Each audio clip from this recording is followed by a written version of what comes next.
Friends, आज हम बहुत ही इम्पोर्टेंट टॉपिक पे बात करने वाले हैं, दैट इज़ जीएसटी। सबसे पहले जीएसटी की फुल फॉर्म क्या होती है?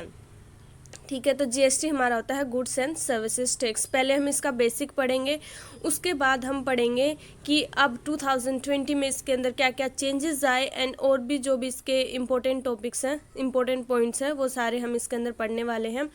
तो चलो स्टार्ट करते हैं। फर्स्ट टाइम है जो जीएसटी वो आया था, फ्रांस में आया था, और हमारे यहाँ पे कब इम्प्लीमेंट हुआ ये 2017 में। ठीक है, तो इसकी ओरिजिनल आइडिया ये हमारे इंडिया में आया था 2006 में, फिर प्रपोज इम्प्लीमेंटेशन हुई थी इसकी 2010 में एंड फाइनली कमिंग इन 2017। ठीक है, तो ये बहुत बड़ा डिसीजन था एक तरह से अगर हम बोलें तो। जीएसटी हमारा क्या है? जीएसटी है हमारा एक डायरेक्ट टैक्स है या इनडायरेक्ट टैक्स? तो जीएसटी हमारा है इनडायरेक्ट टैक्स। हमारे टैक्स भी दो टाइप के होते हैं, direct tax and indirect tax. तो हमारा जो ये है GST that is indirect tax. जो भी पहले हमारे इनडायरेक्ट टैक्स कौन कौन से लगते थे? Sales tax, VAT, value added tax, service tax. ठीक है, तो इन सारे टैक्स को हटा के कम से कम आप बोल सकते हो 17 से भी ज़्यादा इनडायरेक्ट टैक्स को रिप्लेस किया है जीएसटी ने। ठीक है, इसके अंदर हमारे आ जाते हैं excise duty, central sales tax, VAT, entry tax हम बोल सकते हैं, stamp duty tax, turnover tax. तो इन सारे टैक्स को हटा के हमारा जीएसटी लाया गया था 1 जुलाई 2017 को। ठीक है, जीएसटी लाया गया क्योंकि इससे पहले एक ही ऐसी चीज़ के लिए दो राज्यों को अलग अलग कीमत चुकानी पड़ती थी। मतलब कि अगर एक ही चीज़ है हमारी तो दो स्टेट क्या करती थी, वो वहाँ पे अलग पैसे दे रही है, वो वहाँ पे अलग अमाउंट पे कर रही है सेम चीज़ के लिए। तो उस चीज़ को एक करने के लिए जीएसटी लागू होने के बाद क्या हुआ कि हर स्टेट को लगभग मतलब गुड्स के लिए सेम ही अमाउंट पे करनी पड़ती है। ठीक है, तो इसका एक मेन पर्पज़ ये भी था। दूसरा हम बोल सकते हैं कि क्लैरिटी लाने के लिए, मतलब कि चीज़ें ट्रांसपर्ट बनाने के लिए। ठीक है, तो हम ये भी बोल सकते हैं इसलिए हमें जीएसटी लाया गया। ठीक है, तो जीएसटी हमारा 3 तरह से लगाया जाता है, सीजीएसटी, आईजीएसटी एंड एसजीएसटी। ठीक है, यहाँ से हाँ ठीक है। ठीक है, तो हमारा क्या है, जीएसटी एक ड्यूअल स्ट्रक्चर है। ठीक है, इसके अंदर और हम क्या बोल सकते हैं कि जो सप्लाई जो स्टेट पे लगता है वो हमारा एसजीएसटी होता है। दैट इज हमारा क्या होएगा, एसजीएसटी हमारा होता है state goods and services tax, CGST हमारा होता है सेंट्रल गवर्नमेंट जो लगाती है, और आईजीएसटी लगता है हमारा इंटर उसमें आ जाता है गुड्स एंड सर्विसेज टैक्स में। ठीक है, तो ये हमारा था। अमेंडमेंट कौन सी थी जब जीएसटी पास किया गया? तो 101 अमेंडमेंट थी, 101। जीएसटी बिल पास हुआ था हमारा मई 2015 में, इम्प्लीमेंट हुआ था 1 जुलाई 2017 को। ठीक है, इसके बाद हम और क्या कर सकते हैं कि जो जीएसटी के काउंसिल यानी जीएसटी के चेयरमैन कौन है? हमारे फाइनेंस मिनिस्टर हैं। इंडिया में जीएसटी की डिस्कशन हमारी हुई थी 2000 में भी हुई थी। जीएसटी नेटवर्क कंपनी सबसे ज़्यादा शेयर नॉन गवर्नमेंट कंपनी का है, 51% शेयर, जिसका स्टेट के पास है 24.5 एंड सेंट्रल के पास भी है हमारा 24.5। ठीक है, और हम इसके अंदर जो मेन चीज़ें हैं पढ़ने की, हाँ एक और है कि जीएसटी की देखरेख के लिए एक पोर्टल रखा हुआ था, उस पोर्टल का नाम था GSTN पोर्टल। ठीक है, तो ये इसकी मतलब कुछ चीज़ें थी जो आपको पता होनी चाहिए। इसके बाद हम करते हैं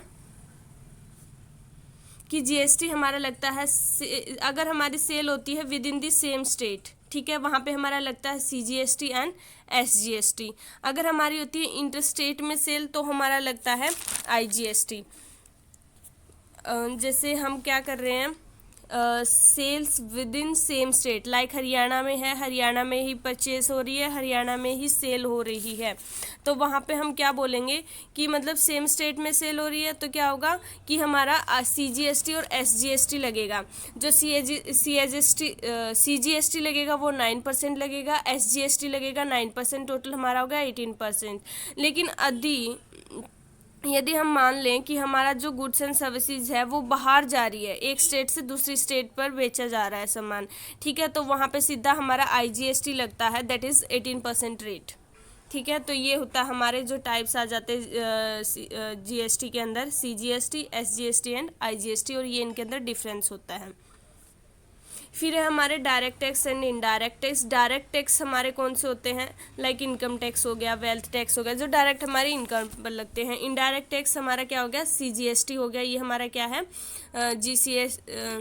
GST हमारा क्या है, इनडायरेक्ट टैक्स है। फिर हमारे आते हैं types of tax, that is proportional tax, progressive tax, regressive and डिग्रेसिव।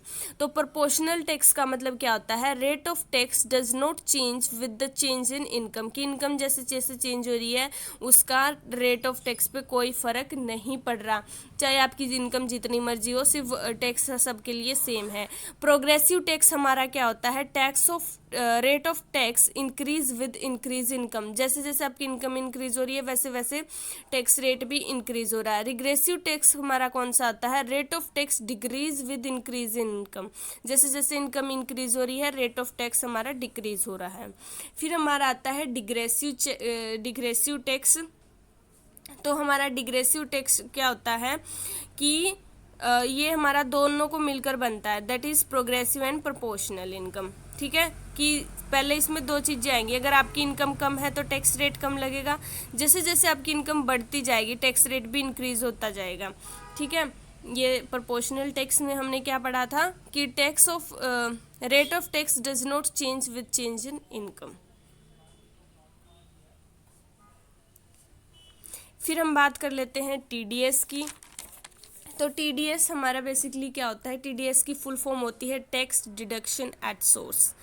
Tax deducted at source, ऐसा टैक्स जिसे उसी टाइम पे हमें पे करना पड़ता है, जैसे हमारी इनकम हुई वैसे हमने पे कर दिया। ठीक है, चाहे वो किसी भी टाइप का पर्सन हो। ठीक है, जैसे उसकी इनकम हुई, ठीक है, हमने उसी टाइम पे कर दिया, दैट इज TDS।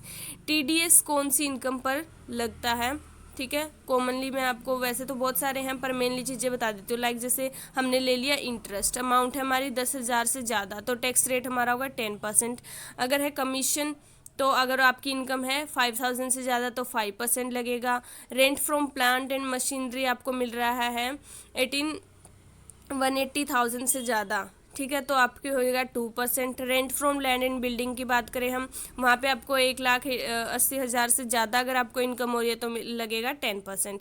TDS कैसे कटता है, तो इंटरेस्ट जैसे हम मान लेते हैं हमारा, हमें कितना इंटरेस्ट मिला, 10,000 मिला, और हमारा TDS फिर कितना लगेगा, अगर हमारा 10,000 से ज़्यादा, तो मान लो हम ले लेते हैं 12,000 ले लेते हैं। ठीक है, तो 12,000 पे हमें कितना लगेगा, क्या रेट पढ़ा था हमने, 10%।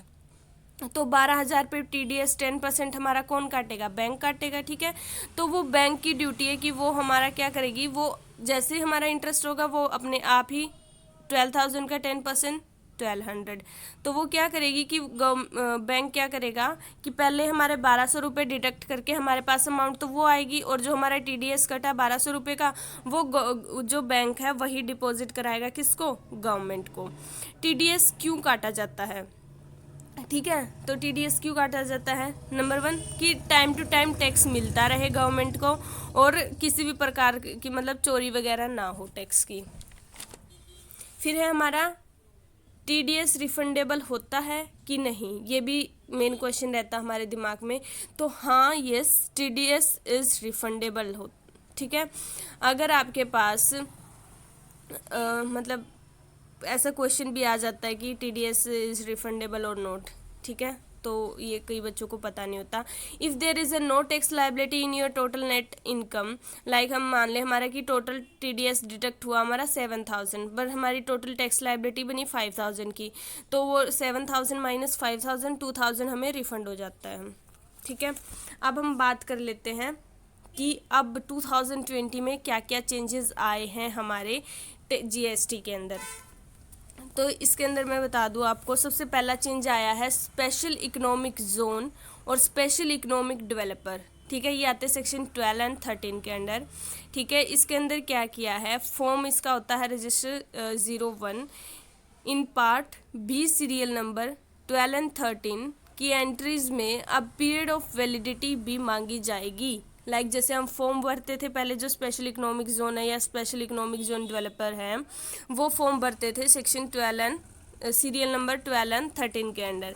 ठीक है, तो अब जब वो एंट्री करेंगे, फॉर्म फिल करेंगे, वहाँ पे एक और हेड इन्होंने ऐड कर दिया है, that is period of validity. और स्पेशल इकोनॉमिक जोन से क्वेश्चन पूछा जाता है नॉर्मली हमारे नेट के पेपर में। फिर सेकंड चीज़ हम बात करते हैं फॉर्म GSTR 3A में, जिसके अंदर लैंग्वेज का चेंज किया है। पहले हम ये क्या यूज़ करते थे, टैक्स लायबिलिटी विल, अब इस वर्ड को रिप्लेस कर दिया गया है टैक्स लायबिलिटी में। ठीक है, तो ये इसका सब्स्टिट्यूट हो गया। ठीक है, तो अब हम जहाँ जहाँ हम GST के अंदर यूज़ करते थे टैक्स लायबिलिटी विल, वहाँ पे यूज़ होगा टैक्स लायबिलिटी में, MAY। ठीक है, फिर हम बात करते हैं थर्ड चेंज की फाइनेंस में, जिसमें नंबर 2 एक्ट 2019 में कि 1 जनवरी 2020 से ये सारे एक्ट पास किए गए हैं, इसको हम बोलेंगे फाइनेंस एक्ट 2019। अब ये लागू हो गया है, हमारे एक्ट में इम्प्लीमेंट हो गया है। इसके अंदर हमारे चेंजेस आए हैं सेक्शन 93, 94, 95, 96, 98, 99, 101, 102 एंड 111। ठीक है, तो सबसे हम पहले बात करते हैं सेक्शन 93 की। सेक्शन 93 में हमारी अमेंडमेंट हुई है सेक्शन 10 के अंदर। ठीक है, तो इसके अंदर क्या था कि सर्विस प्रोवाइडर के लिए जिनकी भी टर्नओवर 50 लाख से कम है, उनके लिए गवर्नमेंट एक स्कीम लेके आई थी 6% की। तो उस स्कीम को गवर्नमेंट ने क्या कर दिया है, एक्ट में बदल दिया है। ये हमारा लिखा गया है सेक्शन 93 के अंडर। फिर एक हमारा है 94 हमारी हुई है, अमेंडमेंट हुई है एक्ट 22 के अंडर। ठीक है, अंडर दिस अबाउट के किस चीज़ की बात की गई है, अबाउट लिमिट एनहांस की। ठीक है, कि 20 लाख से 40 लाख कर दिया गया है जो गुड सप्लाई करते हैं उनके लिए। फिर हम बात करते हैं 95 की, ये 25 अमेंडमेंट के अंडर हुआ है। Under this registration about Aadhaar card mandatory कर दिया गया है, इसके लिए भी एक्ट डाल दिया है इन्होंने। फिर हम बात करते हैं उसके बाद 95 के, अभी हमने 95 की बात करी है ना। फिर हम बात करते हैं 96 की, ये हुई है 31A के under, facility of digital payment to recipient, इसके बारे में बताया गया है। फिर 97 में कोई अमेंडमेंट नहीं हुई है। 98 में हुई है अमेंडमेंट इन सेक्शन 44 कि एनुअल रिटर्न की डेट को एक्सटेंड करने के लिए पहले क्या होता था कि गवर्नमेंट को काफ़ी कुछ करना पड़ता था, रिमूवल ऑफ डिफ़िकल्टी ऑर्डर निकालना पड़ता था। ठीक है, तो अब क्या हो गया है कि अब एक नोटिफिकेशन के थ्रू ही गवर्नमेंट ऐसा काम कर सकती है, मतलब जैसे एनुअल रिटर्न की डेट के लिए अगर उन्होंने एक्सटेंड करनी है, ठीक है, तो वो नॉर्मली एक नोटिफिकेशन के अंडर कर सकते हैं, इसके लिए भी इन्होंने एक्ट पास कर दिया गया है।